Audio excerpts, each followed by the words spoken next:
Hey guys, welcome back to Fantasy Tipped. My name is Julian and this is the Week 7 waiver wire video. Before we get started though guys, please leave a like, subscribe, hit that notification bell, and follow me on Twitter at FantasyTipped. I'm constantly posting on Twitter to help you guys out the most possible to really help you win each and every week. Let's jump now right into the content and let's start with the weekly schedule. So this week is kind of a weird week because of American Thanksgiving. There are no games on Thursday at all. And weirdly, the majority of games fall on Wednesday, Friday, and Saturday.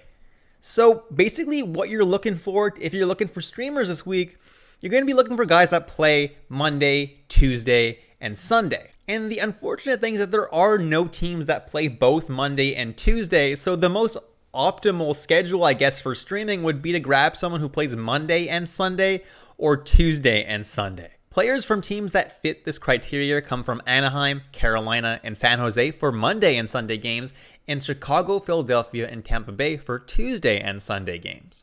Now, there are 4 teams that only play 2 games this week, unfortunately, so these teams are not super valuable this week. These teams are Arizona, Calgary, Detroit, and LA. Now, jumping into some forward options that you can add to help you win your week, and first is Trevor Zegras of the Anaheim Ducks. He has been really hot lately. The rest of the Ducks team had been playing super well, so it was only a matter of time till Trevor Zegras joined them. Now he looks to be playing very, very good hockey.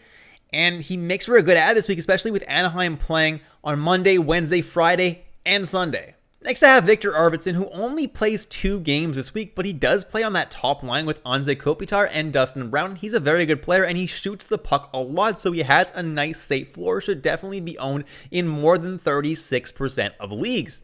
Next is Mikael Granlund of the Nashville Predators, and he plays on the top line and top power play with Matt Duchene, who's insanely hot this season, so definitely someone who makes for a good streamer, especially with Nashville having 4 games this week. Next I have Anthony Cirelli, who was my Manscaped must-add for the weekend waiver wire video, and he's still a very good ad for this week because he does play those Tuesday and Sunday off nights, so in all likelihood, he's someone that you can fit in your lineup both Tuesday and Sunday night. So at least if you're grabbing someone, you can fit them in your lineup rather than grabbing someone else who, might play more games, but you might not be able to fit them in your lineup. Next is my first of quite a few devils in this video, and that's Nico Hischier. He gets to play top line and top power play on New Jersey, and I just have Hischier here because he is severely under-owned. He's been playing some pretty good hockey and should be owned in a lot more than 26% of leagues. Next, I have Logan O'Connor of the Colorado Avalanche, and through 2 games on the top line in Colorado, hasn't done a whole lot, but he is playing on that top line with Rantanen and Landeskog. Good things will come for Logan O'Connor. I'm not too worried about that, and Colorado has a beautiful 4-game schedule this week. Next is Pavel Zacha, who plays on a line with Nico Hischier, who, like I said, is having a pretty good season, and Zacha also plays top power play with Hischier, and he's definitely someone that you want on your team. In deeper leagues, he's definitely going to get you some points. Next is Evgeny Dadonov of the Vegas Golden Knights, who gets to play on the top line with Chandler Stevenson and Mark Stone in Pacioretty's absence. That's a pretty good deployment, and he also gets a good amount of power play time as well. Dadonov should be more than 14% owned. Next is rookie Dawson Mercer, who's already up to 11 points in 15 games. He's having himself a really good season and should be owned in a lot more than 13% of leagues. The dude's insanely hot right now, and he's playing on a very, very good second line with Bratt and Andreas Johnsson. Then I have JVR, James Van Riemsdyk of the Philadelphia Flyers, and he's hasn't been that hot, but his deployment right now is pretty hard to pass up on, especially given the fact that Philadelphia plays on both those Tuesday and Sunday off nights this week. JVR is playing on the top line with Claude Giroux and Sean Couturier, and is also now playing on the top power play with those guys, so he's pretty hard to pass up on right now. Then I have Dawson Mercer's counterpart on his line, Jesper Bratt, who's also getting top power play time with Dawson Mercer, Hischier, Zacha, and Dougie Hamilton. And he's a very good player as well. He's also very hot and is only owned in 11% of leagues. Next is Garnet Hathaway of the Washington Capitals. And Washington doesn't have the best schedule in the world this week, but Hathaway is someone who's insanely hot right now, playing what I would probably call the second line with Sprong. It's not the craziest second line, but the dude's really, really hot right now. So he's definitely someone you could go out and grab. Next is Kevin Hayes of the Philadelphia Flyers, getting second power play time, and he's back to his spot on the second line now that he's healthy.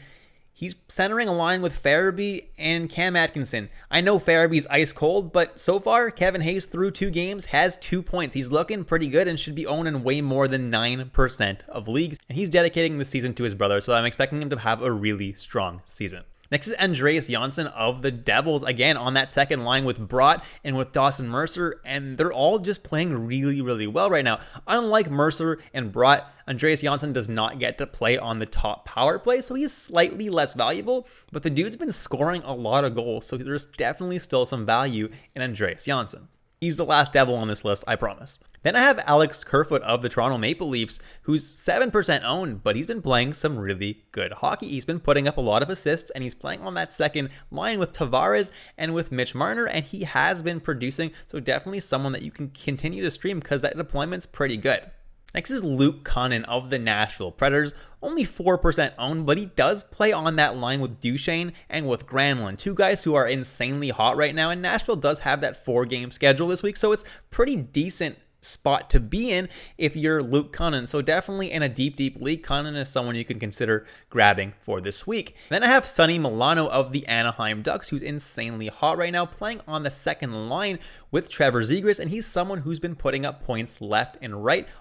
Being only 2% owned, you can grab him in most leagues, and Anaheim, like I said, has a really good schedule this week. They play Monday, Wednesday, Friday, and Sunday. Next is Alexander Barabanov, and he's playing on the second line in San Jose with Tomas Hertl, and he's having a really good season. He's up to 7 points in 10 games. The peripherals aren't super huge with him, but he's definitely someone who can put up some points. Next is Seth Jarvis of the Carolina Hurricanes, and he's only 1% owned, but he's playing on the top line with Sebastian Aho and with Svechnikov. That's a really good deployment, and he's available in 99% of leagues, so definitely someone that you can go out and scoop for this week. And Carolina has a really nice schedule. They play Monday, Wednesday, Friday, and Sunday this week. And last but not least, I have Matthew Joseph, who's only owned in 1% of leagues.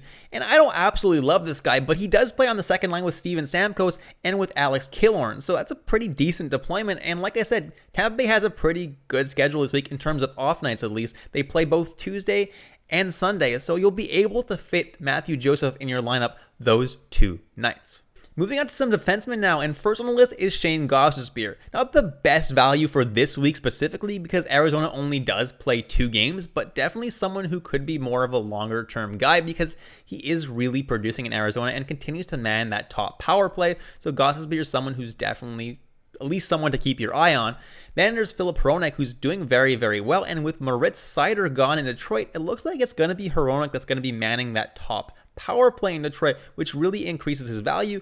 And he's already been playing really, really well. Next is my Manscaped must-add player of the video, Oliver Shillington. Get 20% off and free shipping with the code word FANTASYTIP at manscaped.com. That's 20% off and free shipping at manscaped.com with the code word FANTASYTIP.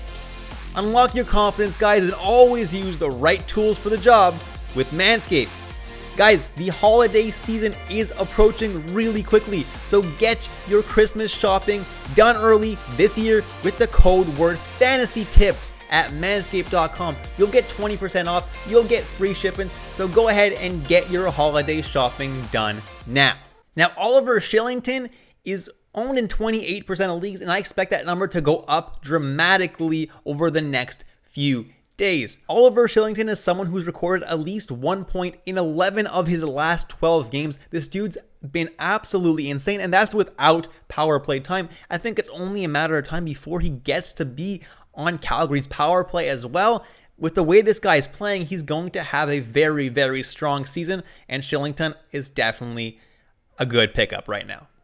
Next is Scott Perunovich of the St. Louis Blues. He was recently called up and has 1 point through 2 games. He's playing PP2 in St. Louis, which seems to be getting a decent amount of power play time. The dude's has some crazy numbers in the AHL, so he's definitely someone that you're going to want to add and hope that he does something. Worst case, you drop him, no big deal. Definitely a good speculative add. Next is Mario Ferraro of the San Jose Sharks, and he's been putting up a few points here and there, but that's not really his main value. Where his value comes from is block shots and hits. The dude puts up some pretty good peripherals, and he's not the best, most enticing option in the world, but he's definitely going to get you a safe floor each and every night just because of those peripherals that he puts up. Next is Brandon Montour of the Florida Panthers, and the Panthers, in my opinion, are the best team in the league. So even their second power play is incredibly good, and Montour definitely has some value being the guy who's manning that second power play. He's been able to put up a decent amount of points this year, so he's someone that I would definitely consider in deeper leagues. Then I have Erik Johnson, who's been a shot blocking machine. This guy has a very safe floor,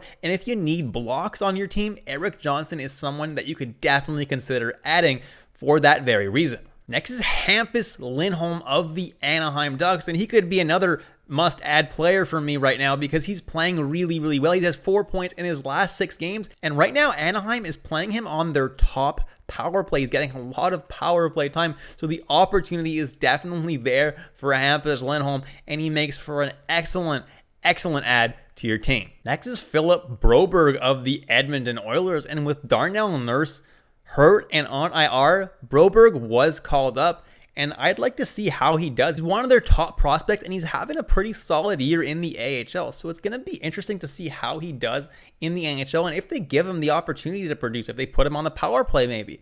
He's someone that I'm not necessarily adding right now, but he's someone that I am definitely keeping my eye on. And last but not least, I have Chris Weidman of the Montreal Canadiens. He's the guy who's been manning the power play in Montreal for the most part, and he has been able to put up some power play points.